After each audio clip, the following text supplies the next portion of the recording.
أعوذ بالله من الشيطان الرجيم. بسم الله الرحمن الرحيم.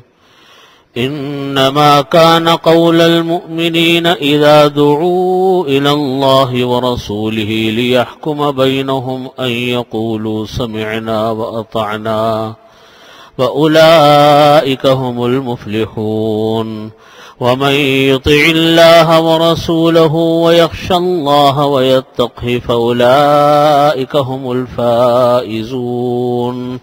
وأقسموا بالله جهد أيمانهم لئن أمرتهم ليخرجن قل لا تقسموا طاعة معروفة إن الله خبير بما تعملون. قل أطيعوا الله وأطيعوا الرسول فإن تولوا فإنما عليه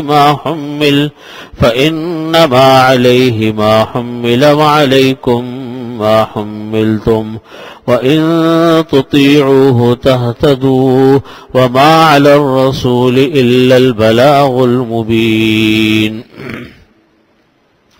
وعد الله الذين آمنوا منكم وعملوا الصالحات ليستخلفنهم في الأرض كما استخلف الذين من قبلهم وليمكنن لهم دينهم الذي ارتضى لهم وليبدلنهم من بعد خوفهم أمنا يعبدونني لا يشركون بي شيئا ومن كفر بعد ذلك فأولئك هم الفاسقون. وأقيموا الصلاة وآتوا الزكاة وأطيعوا الرسول لعلكم ترحمون. لا تحسبن الذين كفروا معجزين في الأرض ومأواهم النار ولبئس المصير. صدق الله مولانا العظيم وصدق رسوله النبي الكريم ونحن على ذلك من الشاهدين والشاكرين والحمد لله رب العالمين.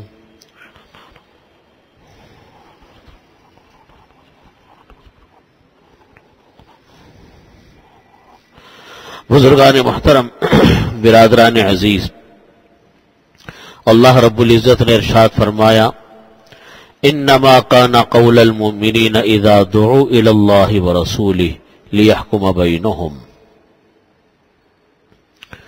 فرمایا کہ ایمان والوں کی بات یہی ہوتی ہے کہ جب ان کو بلایا جاتا ہے اللہ اور اس کے رسول کی طرف تاکہ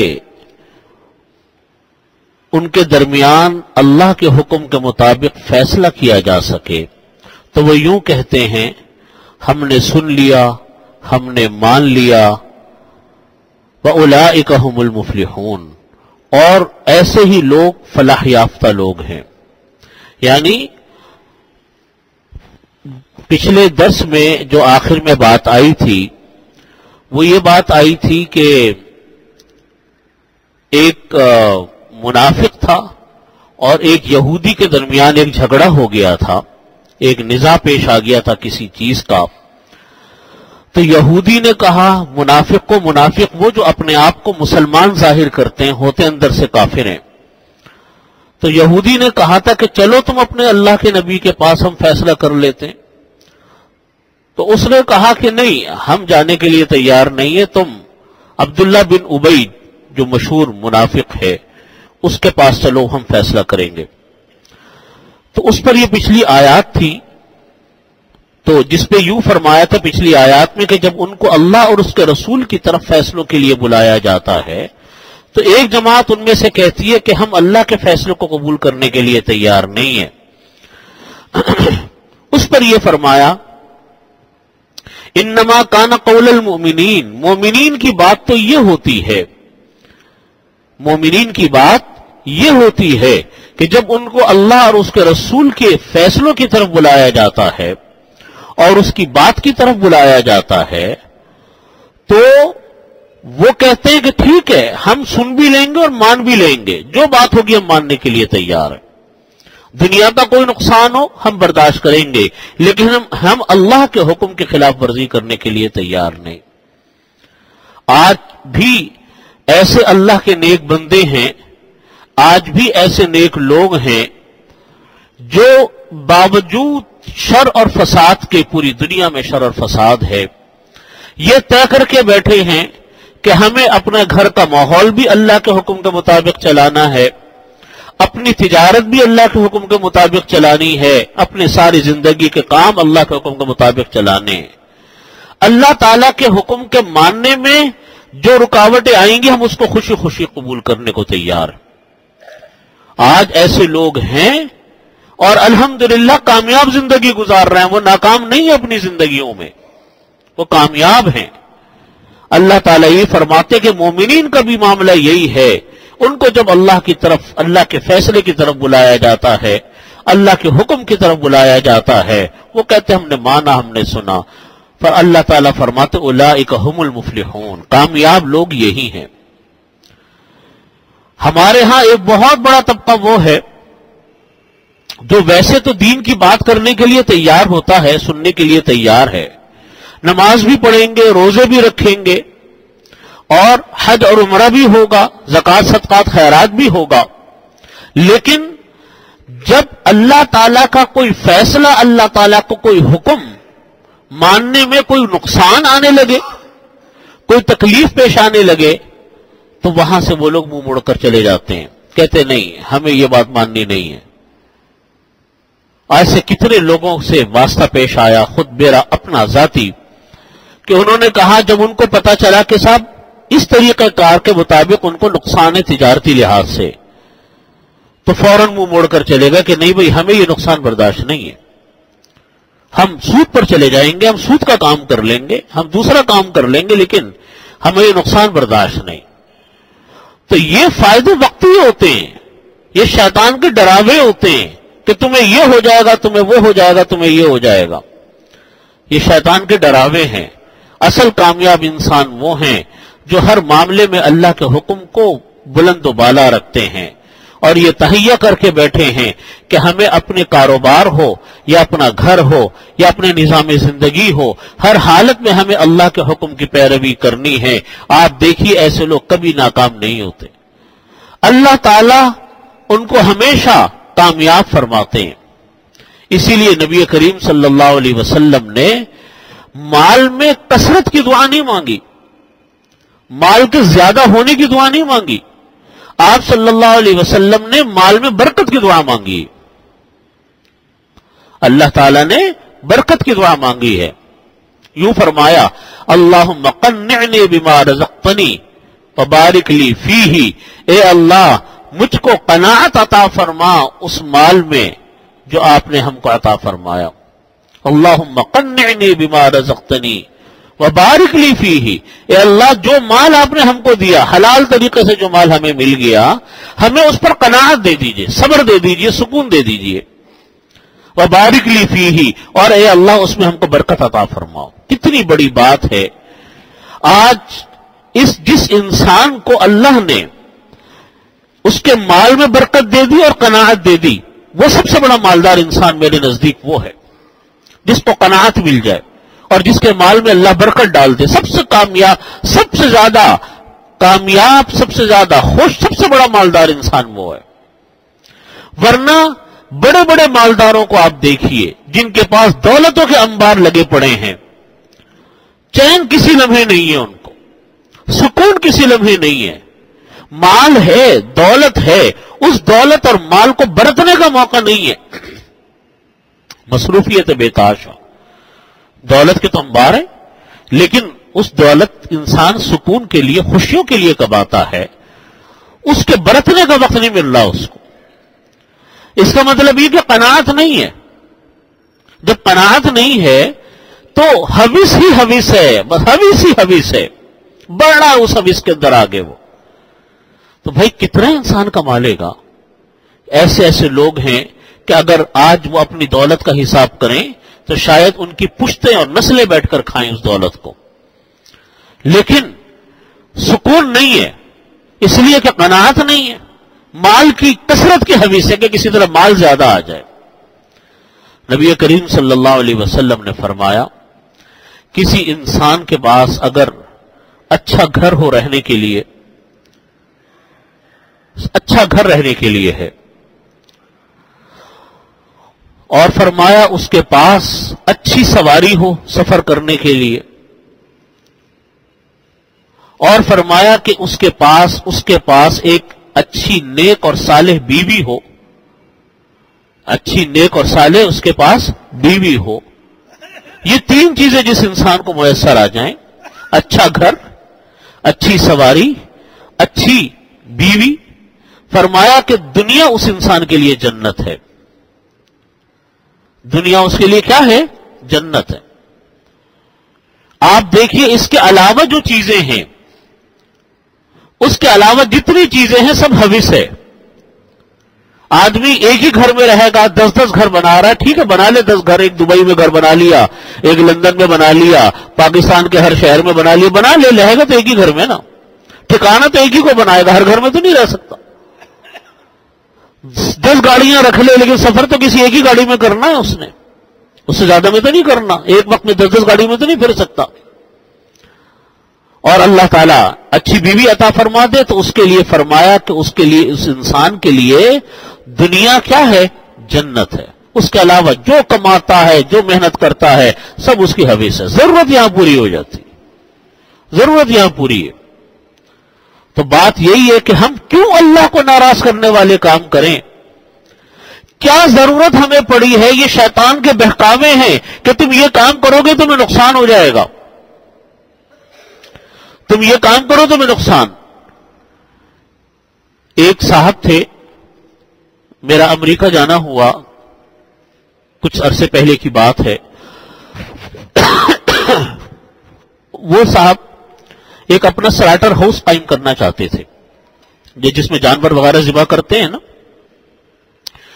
اچھا، سلاٹر ہاؤس جو ہوتا ہے، جو سلاٹر ہاؤس جو میکینیکل ہوتا ہے، جو مشینوں سے چلتا ہے، نارمل دنیا کے اندر آج یہی طریقہ رائج ہے کہ مشینی ذبیحہ استعمال کرتے ہیں.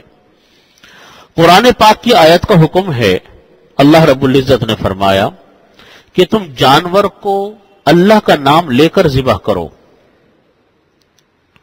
یہ حکم ہے قرآن پاک کا کہ اللہ کا نام لے کر تم جانور کو ذبح کرو.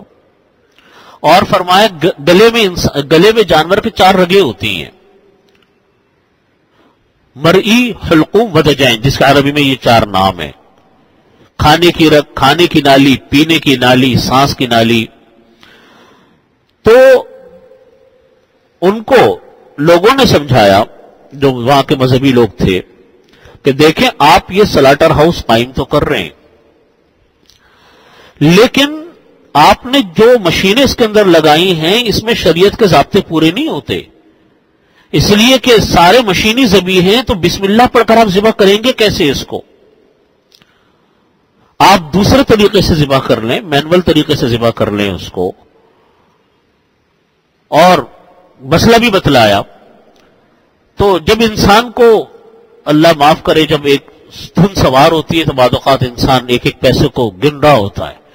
انہوں نے کہا کہ اگر میں میکینیکل سلاٹرنگ کرتا ہوں تو اتنے منٹ میں اتنی مرغیاں اور اتنے جانور ذبح ہوں گے، اور اگر میں مینول سلاٹرنگ کرتا ہوں، مینول ہاتھوں سے ذبیحہ کرتا ہوں، تو میرے اتنے جانور ذبح ہوں گے جو کم تھے. تو اس نے کہا کہ یومیہ مجھ کو اتنے 1000 کا لاس ہوگا. نہیں مانے، اور انہوں نے وہ سلاٹر ہاؤس اپنا قائم کر لیا. چل پڑا. اب یقیناً اس کے اندر جانور تو شرعی ضابطے کے مطابق ذبح ہی نہیں ہو رہا تھا، اللہ کا نام لے کر ذبح ہی نہیں ہو رہا تھا اس کے اندر. جب ذبح نہیں ہو رہا تھا تو وہ گوشت بھی حلال نہیں ہو رہا تھا جس کو بنایا جاتا. وہی جو مسئلہ پورے یورپ اور امریکہ کے اندر رہا کہ گوشت ملنا، ایک حلال گوشت ملنا ایک بڑا مسئلہ تھا، وہ مسئلہ اپنی جگہ پر چکا، تو کھڑا ہوا، وہ بنا لیا انہوں نے. کچھ دنوں کے بعد ان کا انتقال ہو گیا، اس کے مالک کا جس نے بنایا تھا. بعد میں وہ سلاٹر ہاؤس بند ہو گیا ان کے مرنے کے بعد. تو آپ دیکھیے اتنی بڑی انویسٹمنٹ کی سلاٹر ہاؤس کے اوپر، اور زندگی جتنی تھی اتنی ہے ہی، جو رزق اللہ نے مقرر کیا تھا اتنا ہی ملنا تھا، اس سے زیادہ تو انسان لے ہی نہیں سکتا۔ بس یہ دماغ کی کیلکولیشن ہوتی ہے انسان کے، اپنے دماغ کا ایک معیار ہے انسان کا کہ میں اس شریعت کے ضابطے پہ کروں گا تو اتنا لاس ہو جائے گا۔ وہ اس برکتوں کو نوٹ کرنے کے لیے تیار نہیں جو حلال طریقے سے اللہ نے کام کرنے میں برکت رکھی ہے، اور یقین مانیے وہ برکت آنکھوں سے تو مشاہدہ ہوتی ہے، اس کے پاس کیلکولیشن کا کوئی ذریعہ نہیں ہے آپ کے پاس۔ یہ جو حدیث شریف میں آتا ہے کہ آپ جب صدقہ دیتے ہیں تو اللہ تعالیٰ 10 گنا سے لے کر 700 گنا تک اس کا ثواب بڑھا دیتے ہیں، تو وہ نظر انسان کو محسوس تو ہوتا ہے، آپ اس کو اگر کسی قاعدے ضابطے میں لے کر آئیں تو آپ لا نہیں سکتے، اس کی برکتیں نظر نہیں آتی۔ بالکل یہی معاملہ ان تمام تاجروں کے ساتھ ہے، ان تمام ملازمت پیشہ انسانوں کے ساتھ ہے جن کے روزگار کسی کے اللہ نے تجارت سے رکھے، کسی کے اللہ نے ملازمت سے تنخواہوں سے رکھے۔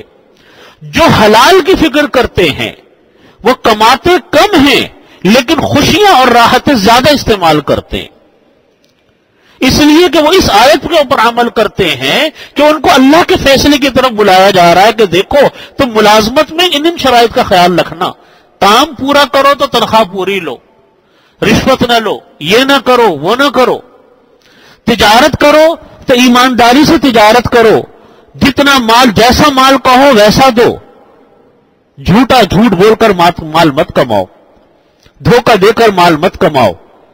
وہ لوگ جب تجارت کرتے ہیں اللہ تعالیٰ ان کی تجارت میں برکت عطا فرماتے ہیں۔ برکت کس چیز کا نام ہے؟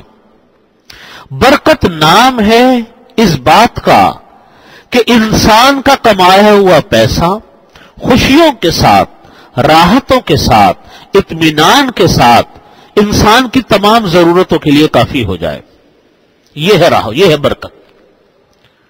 یہ برکت بعض اوقات تھوڑے پیسے میں ملتی ہے، اور بعض اوقات زیادہ دولت کے اندر بھی یہ بات نصیب نہیں ہوتی۔ زیادہ دولت ہوگی، پیسے تو ہیں لیکن دشمنیاں ہیں، آپس کی نااتفاقیاں ہیں، رنجشیں ہیں، قتل و غارت گری ہے، اس لیے کہ پیسے میں حلال پیسہ شامل نہیں ہے، تو کہاں سے خوشیاں ملیں گی؟ پتہ چلا کہ بھائی بھائی کا دشمن ہے، بہن بھائیوں میں لڑائی جھگڑے ہیں، بھائی بہن کی شکل دیکھنا نہیں چاہتا، وہ اس کا بھائی کی شکل دیکھنا نہیں چاہتی، دونوں بھائی آپس میں جان کے دشمن ہیں، ان کی اولادوں میں دشمنیاں ہیں، تو دولت کے انبار آپ کو کیا نفع دے دیں گے؟ آپ مجھے بتائیں، کوئی نفع نہیں دیتے۔ یہ برکت اللہ نے حلال میں رکھی ہے۔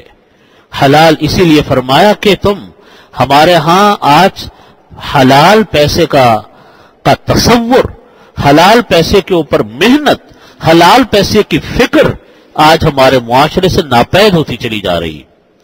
نماز کو تو ہم دینداری سمجھ لیتے ہیں، لیکن حلال پیسے کو ہم دینداری کا حصہ نہیں سمجھتے۔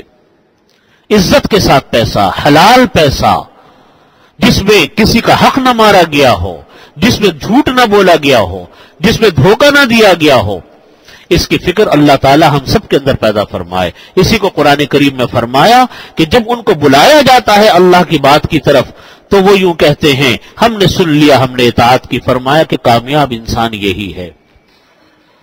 اسی لیے تو نبی کریم صلی اللہ علیہ وسلم نے فرمایا التاجر صدوق الامین مع النبیین والصدیقین والشہداء والصالحین، وہ تاجر جو سچا ہو، امانت دار ہو، التاجر الصدوق الامین، وہ تاجر جو کہ سچا ہو، امانت دار ہو، روز قیامت میں اللہ کی بارگاہ میں انبیاء اکرام کے ساتھ، شہداء کے ساتھ، صالحین کے ساتھ اٹھایا جائے گا۔ آپ اندازہ کریں کہاں انبیاء اکرام اور کہاں آج کا ایک انسان، کہاں انبیاء اکرام، کہاں شہداء، کہاں انبیاء اکرام اور کہاں صالحین، ان کے ساتھ یہ سچا تاجر اٹھایا جاتا۔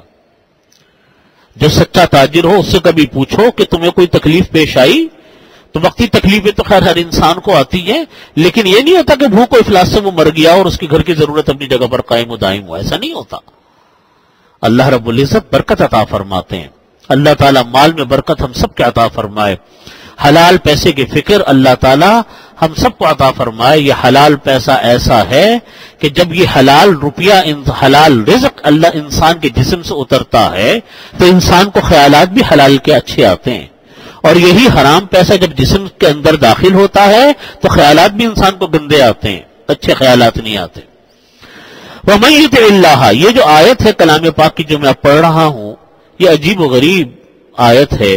ایک آیت میں اللہ رب العزت نے ہر چیز، پوری زندگی انسان کی سمو دی ہے، پوری زندگی سمو دی ہے۔ فرمایا کہ وَمَن يُطِعِ اللَّهَ وَرَسُولَهُ وَيَخْشَ اللَّهَ وَيَتَّقْهِ فَأُولَٰئِكَ هُمُ الْفَائِزُونَ۔ چار چیزیں بیان فرمائی کہ جو انسان اللہ کی اطاعت کرتا ہے، وَرَسُولَهُ اور اس کے رسول کی اطاعت کرتا ہے، وَيَخْشَ اللَّهَ اللہ سے ڈرتا ہے، وَيَتَّقْهِ آئندہ بھی وہ اللہ تعالیٰ کو ناراض کرنے والے کاموں سے بچتا ہے، آئندہ زندگی میں بھی وہ اس بات کی پرواہ بہت رکھتا ہے کہ میرے سے کوئی ایسا کام نہ ہو جس سے اللہ تعالیٰ کیا ہو جائے، ناراض ہو جائے۔ اور اگر کوئی غلطی ہو جائے، انسان خطا کا پتلا ہے، کوئی گناہ ہو جائے تو فوراً معافی تلافی کے اوپر لگ جاتے ہیں۔ قرآن کریم میں فرمایا اللہ رب العزت نے کہ فَأُولَٰئِكَ هُمُ الْفَائِزُونَ، یہ انسان جو ہے یہ کامیاب ہے۔ اس آیت کا واقعہ بھی عجیب و غریب ہے۔ ان آیات کا حضرت امام قرطبی رحمۃ اللہ علیہ نے، مشہور مفسر قرآن ہے، ان کی مشہور کتاب تفسیر قرطبی، یہ اسپین کے رہنے والے تھے۔ قرطبی ہے نا، قرطبہ ہمارا اسپین کا بڑا مشہور شہر ہے۔ تو قرطبہ کے رہنے والے امام قرطبی رحمۃ اللہ علیہ، جامع مسجد قرطبہ وغیرہ میں جانا آنا رہتا۔ امام قرطبی رحمۃ اللہ علیہ نے اپنی تفسیر میں یہ واقعہ نقل کیا۔ یہ تفسیر کی ان کتابوں میں سے جن کو تمام ائمہ تفسیر اس کو اپنے ہاں حوالے کے طور پر نقل کرتے ہیں۔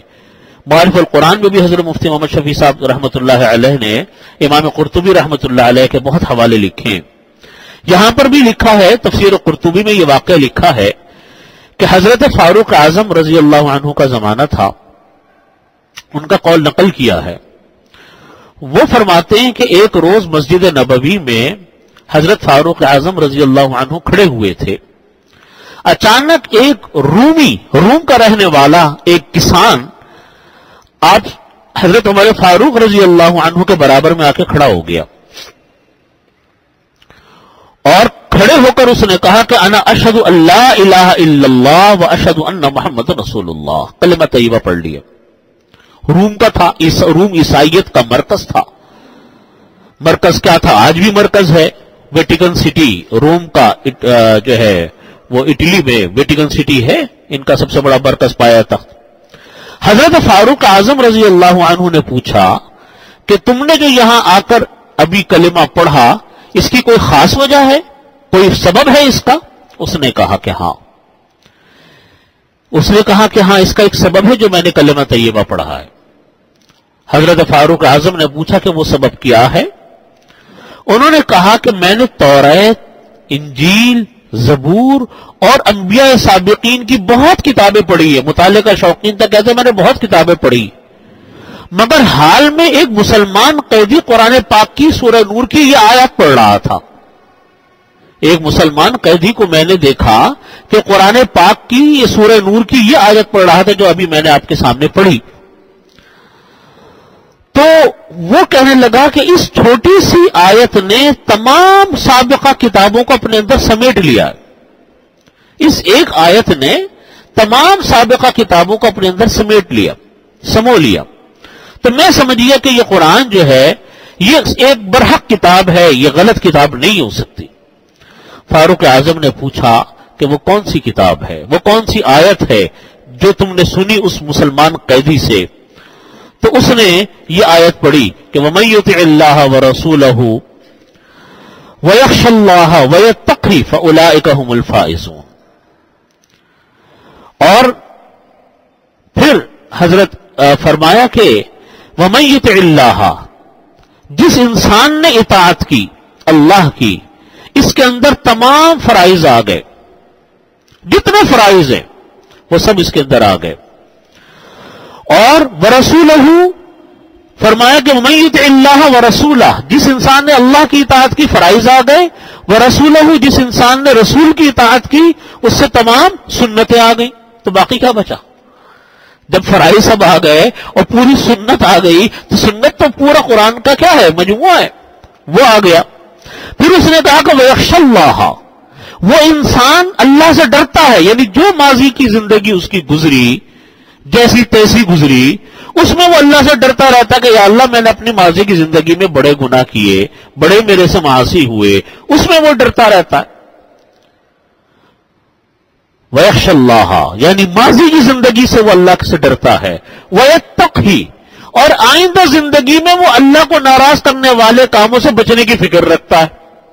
جتنی زندگی باقی رہ گئی اس کے اندر وہ اللہ کو ناراض کرنے والے کاموں سے بچنے کی فکر کرتا ہے. تو فرماتے ہیں کہ تمام فرائض آ گئے، تمام سنتیں آ گئیں، اور سابقہ زندگی کے بارے میں خوف اور ڈر آ گیا کہ انسان کو حقیقت میں ڈرنا چاہیے اپنی زندگی سے، جو زندگی گزری کہ کتنے ہم سے گناہ ہوتے ہیں، لاتعداد، ان گنت. اور آئندہ زندگی کے بارے میں انسان کو یہ فکر رہے کہ میں اللہ کو ناراض کرنے والا کوئی کام کروں گا نہیں. تو پوری زندگی تو ہے اور ہے کیا باقی بچا؟ تو فرمایا کہ اولئک ھم الفائزون.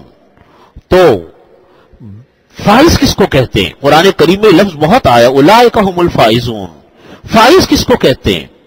اور پیچھے لفظ آیا اولئک ھم المفلحون. فلاح کس کو کہتے ہیں؟ فائز وہ انسان ہے جس کو اللہ تعالی جہنم سے نجات دے دے اور جنت عطا فرما دے، وہ فائز ہے، وہ کامیاب ہے. قرآن کی اصطلاح میں فائز کے معنی ہوتے ہیں کامیاب. ہمارے نزدیک کامیابی دولت، شہرت، عزت، عہدہ، ہمارے نزدیک کامیابی یہ ہے.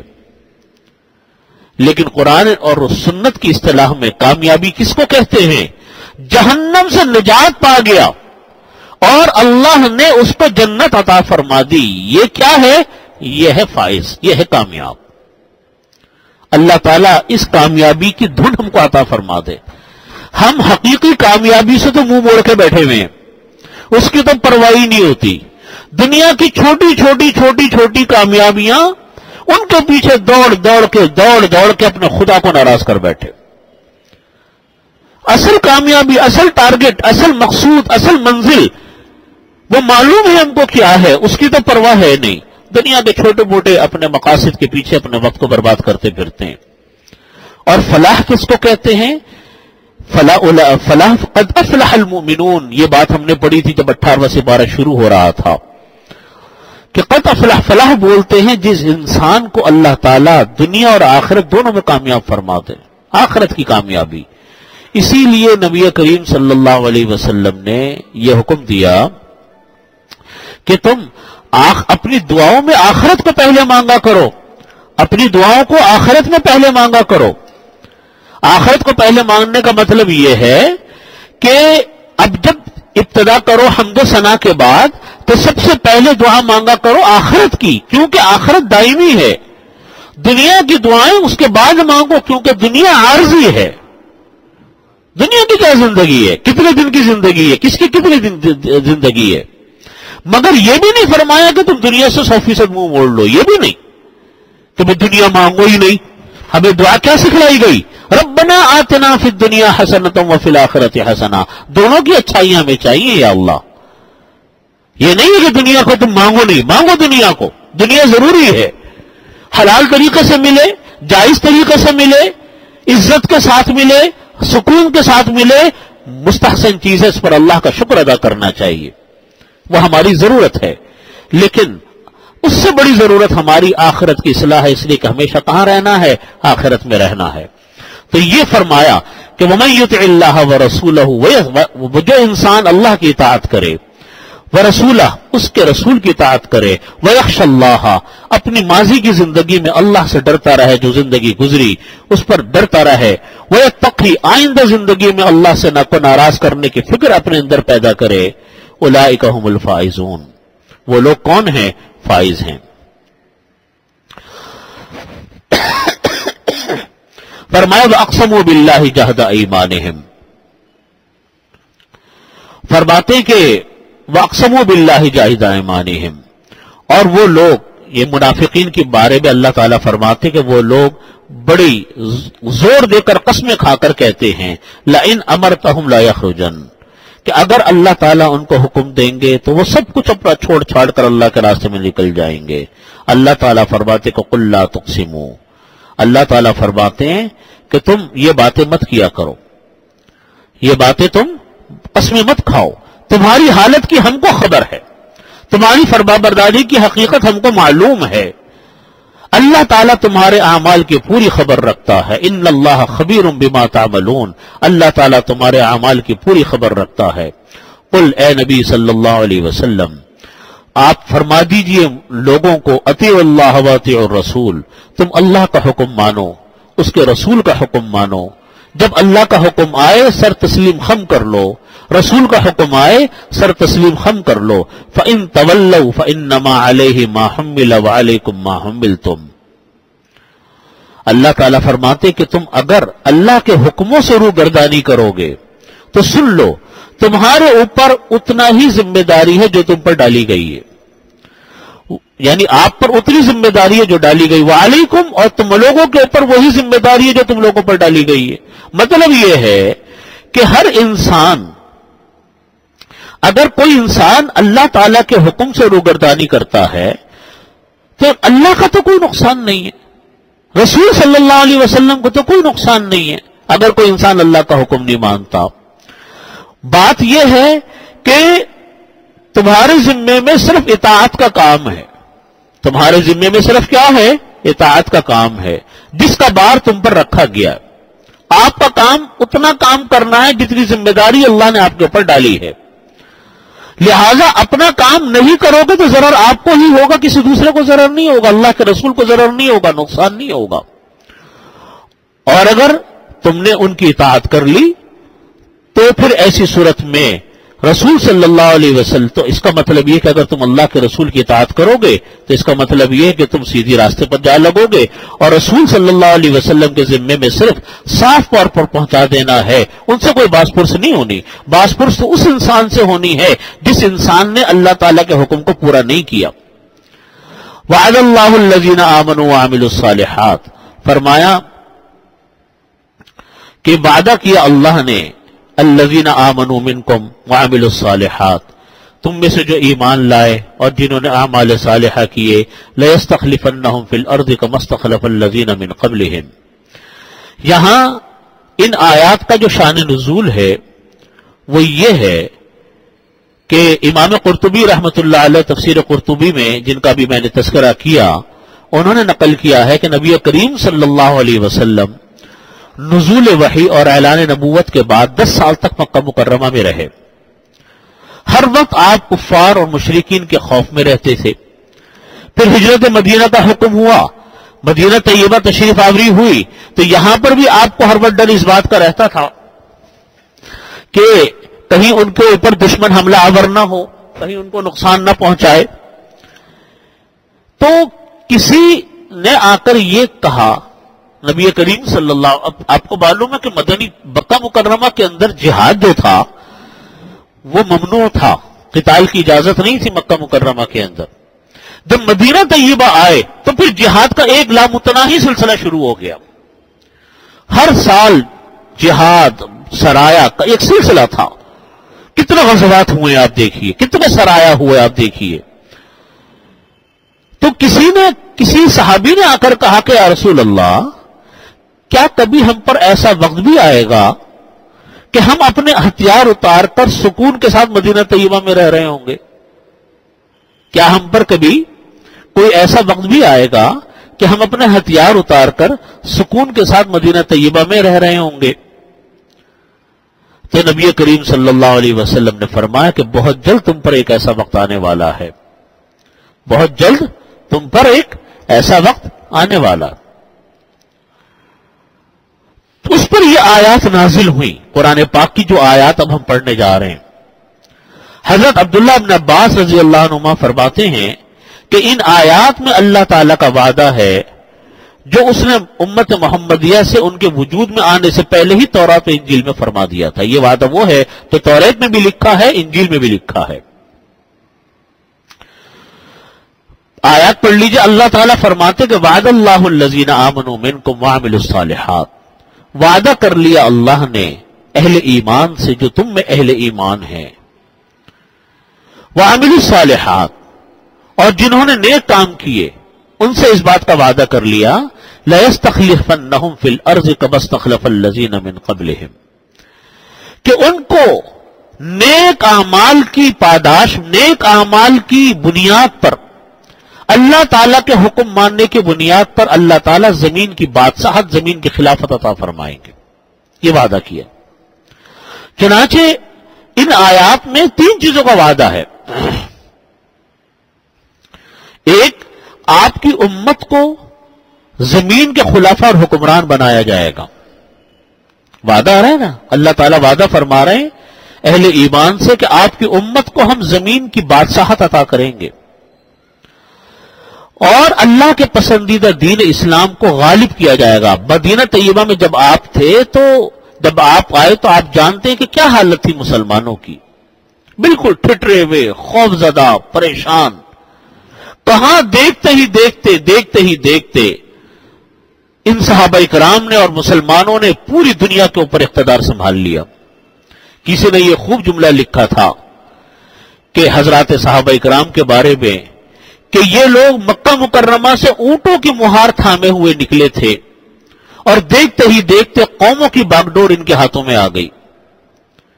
اونٹوں کی مہار تھامے ہوئے نکلے تھے اور دیکھتے ہی دیکھتے قوموں کی باغ ڈور ان کے ہاتھوں میں آ گئی. حقیقت بھی یہی ہے. تو یہ وعدہ فرمایا کہ آپ کی امت کو زمین میں اللہ تعالیٰ خلافت بھی عطا فرمائیں گے, حکمرانی بھی عطا فرمائیں گے. دوسری بات یہ فرمائی کہ دین اسلام کو غالب کیا جائے گا. تیسری بات یہ وعدہ فرمایا کہ مسلمانوں کو اتنی قوت اور اتنی طاقت عطا کی جائے گی کہ ان کو دشمنوں کا کوئی خوف نہیں رہے گا. اتنی طاقت ملے گی, اتنی طاقت آ جائے گی کہ یہ جو ہر وقت آ کر ڈرانے دھمکانے کا سلسلہ تھا وہ ختم ہو جائے گا. اللہ تعالیٰ نے یہ وعدہ اس طرح پورا فرمایا کہ خود نبی کریم صلی اللہ علیہ وسلم کے عہد مبارک میں پہلے غزوہ بدر ہوا, پھر مختلف غزوات ہوتے رہے, مکہ فتح ہوا. کہاں مکہ مکرمہ سے نکلے تھے اس حالت میں کہ کوئی پکڑ کر مار نہ دے. راتوں رات کس طریقے سے نکلے, چوری چھپے نکلے کہ کوئی مار نہ دے. اور کہاں اس طریقے سے داخل ہوئے کہ بادشاہ بن کر داخل ہو رہے, فتح کر کے داخل ہو رہے. کہاں مکہ مکرمہ میں اپنا گھر چھوڑا, اپنی زمینیں چھوڑی, اپنا خاندان چھوڑا, اپنی دولت چھوڑی, اپنی جائیدادیں چھوڑی, اور بالکل خاموشی سے نکل گئے.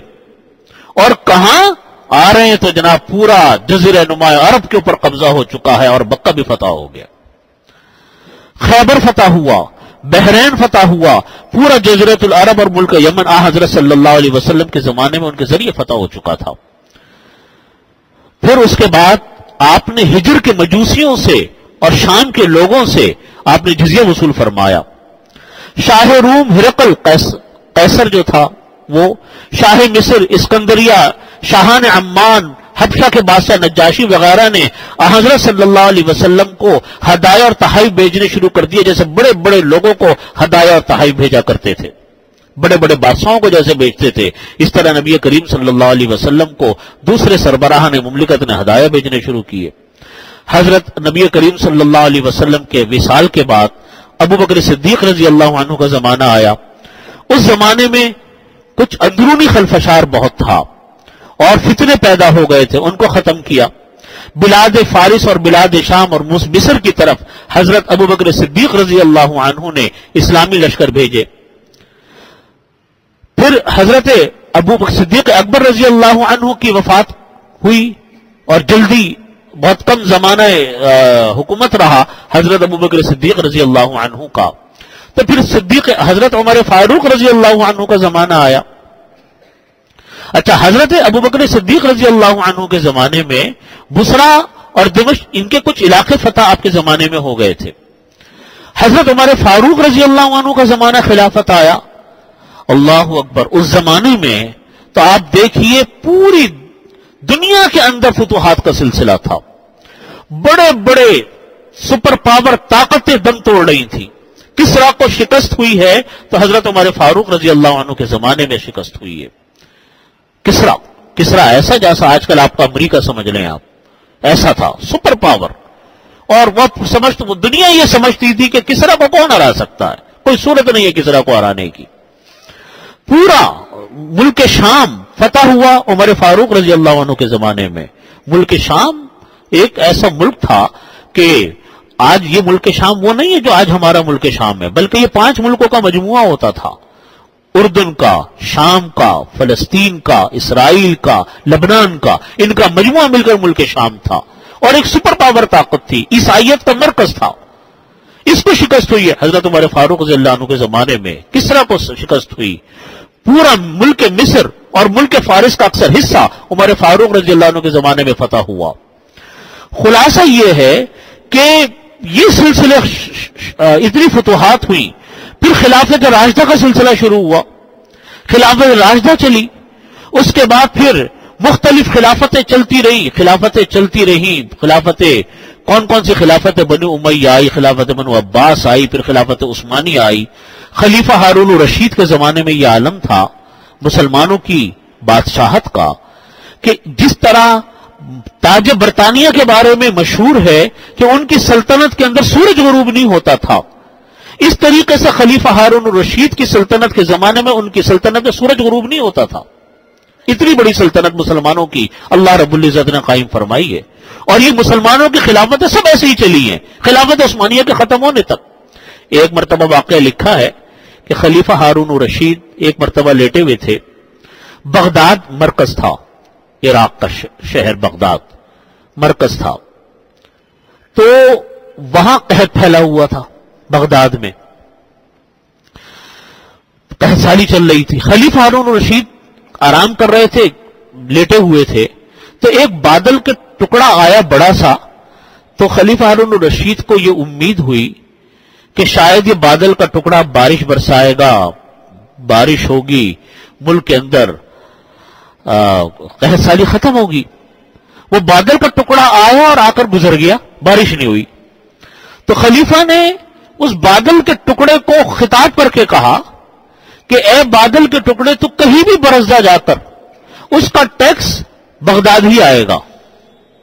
اتنی بڑی سلطنت تھی. اے بادل کے ٹکڑے تو کہیں بھی جا کے برس جا، اس کا جو خراج آئے گا اور ٹیکس آئے گا وہ کہاں آئے گا؟ بغداد ہی آئے گا. اتنی بڑی سلطنت تھی. تو کہاں مسلمانوں کا یہ عالم کہ حضرت عمر فاروق رضی اللہ عنہ فرماتے ہیں کہ مکہ مکرمہ میں ہماری حالت ایسی تھی جیسے کوئی بکری سردی سے ٹھٹر رہی ہو. اور کہاں ان حضرات صحابہ کرام کی سلطنت کو آپ دیکھیے، ان کی حکومتوں کو دیکھیے کہ افریقہ حضرت عثمان غنی رضی اللہ عنہ کے زمانے میں لشکر مسلمانوں کا مکران کے ساحلوں تک آیا ہے.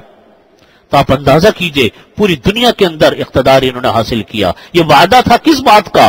کہ تم ایمان لے آؤ، اعمال صالحہ کرو تو اللہ تعالیٰ فرماتے میں تم کو زمین کے اندر خلافت عطا کروں گا، مگر تم کرو ایمان پر عمل تو کرو. یہ ہے آیت. وعد اللہ الذین آمنوا، وعدہ کیا اللہ نے اہل ایمان سے تم میں سے، وعملوا الصالحات، کہ جو تم میں ایمان لائے ہیں اور کیے انہوں نے نیک اعمال، لَيَسْتَخْلِفَنَّهُمْ فِي الْأَرْضِ، اللہ تعالیٰ فرماتے ان کو ہم ضرور زمین میں خلافت عطا کریں گے. كَمَا اسْتَخْلَفَ الَّذِينَ مِنْ قَبْلِهِمْ، جس طرح پچھلی قوموں کو ہم نے خلافت دی. وَلَا يُمَكِّنَنَّ لَهُمْ دِينَهُمْ الَّذِي ارْتَضَىٰ لَهُمْ وَلَا يُبَدِّلَنَّهُمْ مِنْ بَعْدِ خَوْفِهِمْ أَمْنًا. اور اللہ تعالیٰ، بس چلیں یہ آیت ہم پھر بعد میں پڑھ لیں گے، ابھی وقت اذان کا ہو گیا، بس دعا کر لیں پھر انشاءاللہ آئندہ ہفتے اللہ نے موقع عطا فرمایا اس کو پڑھ لیں گے. اللہم صلی علی محمد وعلی آل محمد کما صلیت علی ابراہیم وعلی آل ابراہیم انک حمید مجید. ربنا ظلمنا انفسنا فإن لم تغفر لنا وترحمنا لنكونن من الخاسرین. ربنا هب لنا من ازواجنا وذرياتنا قرة اعین واجعلنا للمتقین اماما. اللهم انا نجعلك في نحورهم ونعوذ بك من شرورهم. اللهم انا نسألك الهدى والتقى والعفاف والغنى. اللهم انا نسألك تمام العافية ونسألك دوام العافية ونسألك دوام العافية ونسألك الشكر على العافية ونسألك الغنى عن الناس۔ یا اللہ ہمارے تمام گناہوں کو معاف فرما، یا ہمارے تمام صغیرہ کبیرہ گناہوں کی مغفرت فرما، یا ارحم الراحمین ہمارے تمام چھوٹے بڑے گناہوں کو معاف فرما، یا اللہ ہم کو اعمال صالحہ کی توفیق عطا فرما، سیدھے راستے پر یا اللہ چلنے کی توفیق عطا فرما، یا ارحم الراحمین یا رب ذی الجلال والاکرام تمام بیماروں کو شفاء کامل عاجل مستمر دائم عطا فرما، یا اللہ جو لوگ بیمار ہیں ان کو شفا عطا فرما، جو پریشان ہیں ان کی پریشانیوں کو دور فرما، جو مقروض ہیں ان کے قرضوں کو ادا فرما، جو بے روزگار ہیں ان کو حلال روزگار عطا فرما، جو برسر روزگار ہیں ان کی حلال آمدنی میں اور اضافہ فرما، یا ارحم الراحمین ہم سب کو عافیت کاملہ عطا فرما،